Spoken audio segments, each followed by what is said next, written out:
Kaiju No. 8 just revealed Kafka's true power, but at a huge cost, as he will never be the same again after this. His entire life, everything he's worked towards is gone. Why? Well, because he's no longer human. In chapter 117, we witnessed the origins of Kaiju No. 8 and how it was born from the manifestation of the grudge humanity had against the Kaiju because of the destruction caused by the strongest of them all, the Mereki monster. As chapter 118 reminds us, Kafka's ancestor and the samurai that battled in this war felt powerless, like insects overcome with shame. However, with Kafka now connected to them on a deeper level, he is beginning to feel this same sense of shame, causing him to shed a tear for reasons he doesn't fully understand. Meanwhile, Kafka's samurai ancestor explains how the great catastrophe lasted for nearly 100 days before the power the Mereki monster had stored underground ran dry. This is how and why it's been dormant ever since, allowing Kaiju No. 9 to take over as the #1 guy. Nonetheless, using Kafka's ancestor's heart as a core, all of the samurai's anger and sadness came together to form a single mass, mingled with the ley lines deep underground, turning into a kaiju without a physical form, just like the Mereki monster.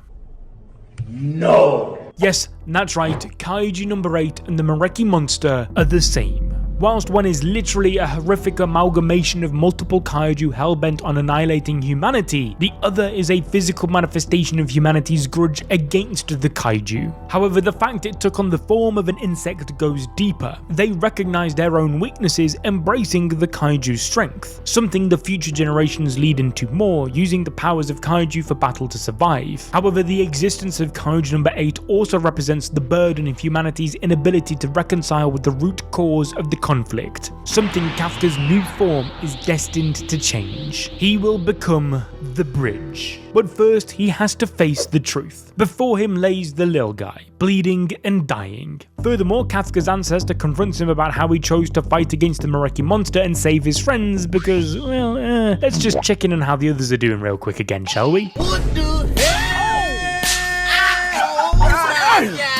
Are you serious right now, bro? Therefore, if Kafka is to level up, he's got to unlock the strongest power a shonen protagonist has up their sleeve, the power of bonds. That's right, to stand a chance against the Mereki monster, Kafka and his ancestor need to form a deeper bond and literally become one with each other. And the key to that is Kafka's heart. Remember, in chapter 114, Kaiju No. 8's core was destroyed. After just one attack from the Mereki monster, his vitals were totally undetectable. Bro was dead. But he's now got his second chance. However, it comes with a huge sacrifice. Kafka's ancestor reveals he planned on returning the heart after they defeated the monster, but now that the core is toast, they have no choice but to convert Kafka's heart into a new core. Thus, Kafka must choose to accept his heart and return to being a human, or turn it into a core and become a kaiju. Now, he's slowly been turning into a full-on kaiju all throughout the story. The more he used his transformation, the more permanent it became. For example, following the battle against Kaiju No. 9 in chapter 54, Kafka's kaijification continued to progress rapidly, meaning one of his hands never went back to normal. Thus, with this battle heating up, our community theorized that there's a dangerous chance Kafka may never return. And well, congratulations, we were right. Because if Kafka chooses to turn his heart into a core, then he will become one with his ancestors and be unable to ever return to human again. Thus, he would be going against everything his friends are fighting for, and most importantly, would be betraying his younger self. Don't forget, his entire goal in life was to fight and kill the kaiju. But now, if he has any hope in doing that, he has to become one. Oh, and also, bro wants to smash, don't forget, and yeah, that might be a bit of a problem now. What happened to the original plot of the movie? Nonetheless, Kafka takes a moment to reflect on the fact that he and the little guy were the same all along.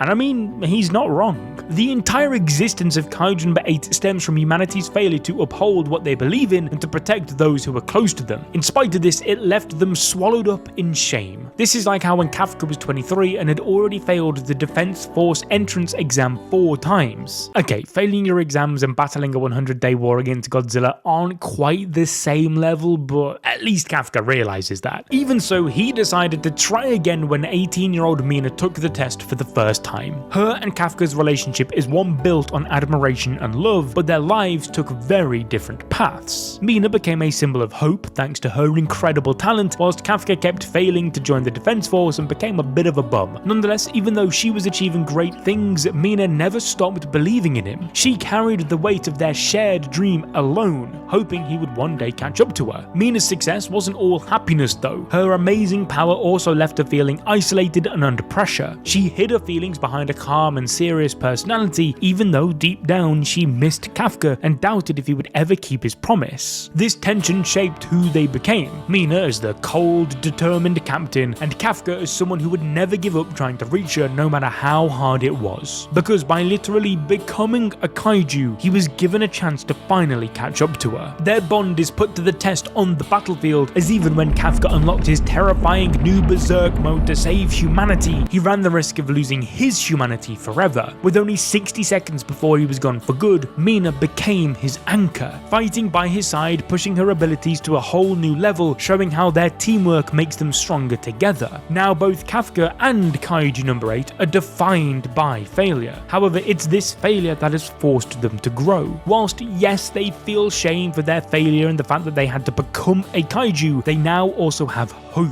Because with Kafka embracing his transformation, he can fight for a better future for his friends, even if it's something they disapprove of. That shame has now become sacrifice. Sacrificing that pussy.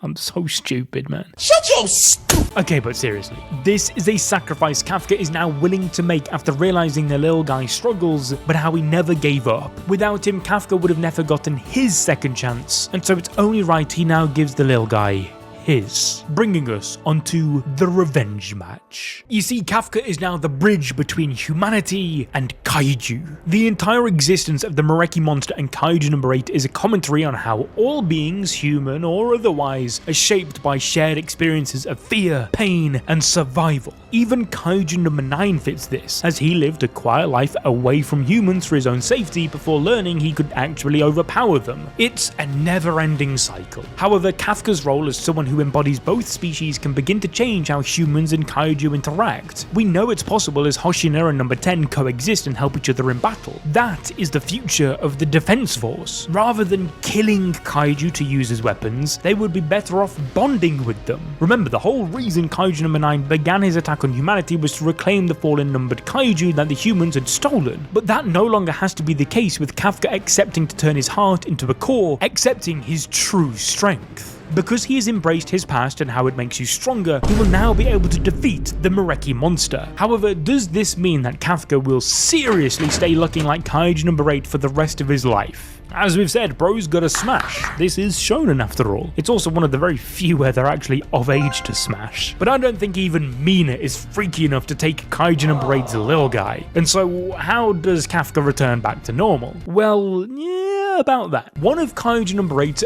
biggest inspirations is an old novel from 1915 called The Metamorphosis. It's about a man named Gregor Samsa who wakes up one day to find himself transformed into a giant insect-like creature. Sound familiar? Well, what's more is that the author of this novel is a man called Franz Kafka. However, Gregor's family abandons him and he never turns back into a human, dying alone, feeling unloved and unwanted. It's a story that explores themes like alienation, family dynamics, and the loss of identity. It's a tragic tale that highlights how people can change when someone they love becomes a burden. All things that could very easily happen with Kafka never returning to his human form again. But luckily, Kaiju No. 8 is a pure-blooded shonen. Thus, I would expect a much happier ending here, thankfully. Because of this, we can hold out hope that Kafka will regain his human form, reuniting with his friends and, most importantly, Mina. How else are we going to get Kaiju No. 8 Next Generations, huh? But before that, Kafka has the most important battle of his entire kaiju killing career coming up.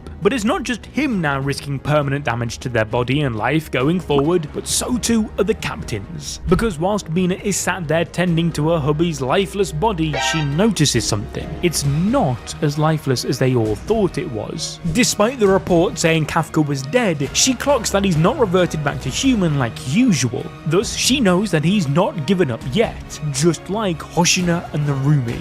However, things aren't looking too good for them. Weapons number 1 output is down 15%, whilst number 10 is down 12. As a result, overheating is imminent. Not ideal considering the Mareki monster's attacks are getting more and more dangerous. After all, its attacks are totally incomprehensible. If not for Narumi foreseeing the attacks, Hoshina would have been done for by now. And so number 1's retina is the key to this dub, or at least that's what they think. In reality, shit's not looking too hot. Big man thing, yeah? It's not looking good, Bev.